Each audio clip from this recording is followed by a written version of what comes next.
All right, stay on tech. Guggenheim out with an upgrade on Salesforce from sell to neutral as it maintains its view of Salesforce's new annualized contractual value being more modest compared to what most investors think. Say that fast 3 times. I can't, at least not right now. This is an interesting upgrade. It almost sounds like another downgrade to sell.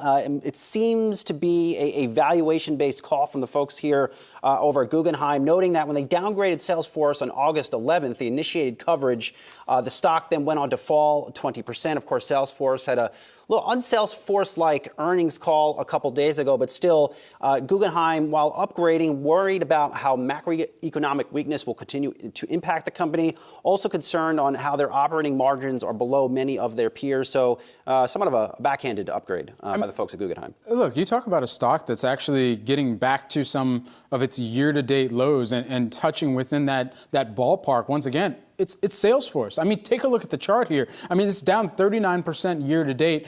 Since November of last year, we'd seen those declines, and that was the last top out, at least for them, was mid-November of last year, down nearly 50% from that time. And so all of these things considered, there's still going to be, I think, at least in this period, when you've got a company that's been so hell-bent, and much of the ERP landscape has been, on acquiring to grow out their business. We saw that within Salesforce. They take shots where they need to. There's probably going to be more cash that goes out the door if they see a ripe opportunity for an acquisition. And so all of those things considered, there's still probably a little bit of headwinds. If you're the company making the acquisition, you tend to see your stock go even lower. So keep an eye out. If there are, within this landscape, whether it's Salesforce, whether it's SAP, whether it's Oracle, if they see an opportunity for an acquisition, they're probably going to strike. Why? Because the rest of the equity market actually proves that opportunity does exist on some of the depressed valuations that we're seeing right now, too. You're right on, Brett. I think we're sitting here 12 to 18 months from now talking about Salesforce's next big acquisition. I think that is very, very realistic.